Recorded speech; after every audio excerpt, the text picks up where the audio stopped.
सर्वांना उत्सुकता उद्याची आहे, पण उद्याची वाट बघताना आज सुद्धा तेवढाच महत्वाचा असतो. आणि आज सचिनजी तुम्ही तुमच्या सर्व जीवाभावाच्या कार्यकर्त्यांसह शिवसेनेमध्ये प्रवेश करतात. तुमचं मी स्वागत करतो. आणि जी एक तुम्ही व्यथा मांडली की तुमच्याबाबत अन्याय पण नाही झाला पण न्याय पण मिळाला नाही, मी तुम्हाला शब्द देतो की तुम्हाला पश्चाताप होणार नाही. जे तुम्हाला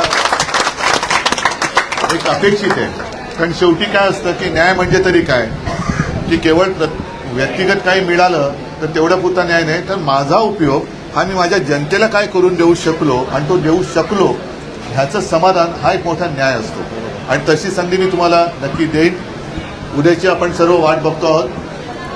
एकच जरा थोडीशी रोखरोख म्हणण्यापेक्षा काल जो बॉम्ब फुटला तो 4 दिवस आधी फुटला असता तर त्याचा स्फोट मोठा झाला असता. तरी देखील 19 तारखेला एक बॉम्ब फुटलेलाच आहे.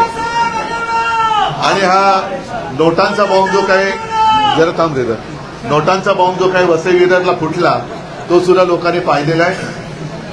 कालचा बॉम्ब फुटलाय त्यांनी तर संपूर्ण देश नव्हे तर जग हादरलं की एवढ्या मोठ्या प्रमाणावरती हा घोटाळा कसा काय होऊ शकतो.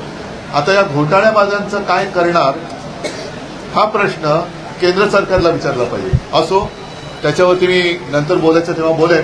पण तूर्त मी सचिनजी तुम्हाला आणि तुमच्या सर्व सहकाऱ्यांना एक वचन देतो की परत एकदा सांगतो की तुम्हाला पश्चाताप होणार नाही.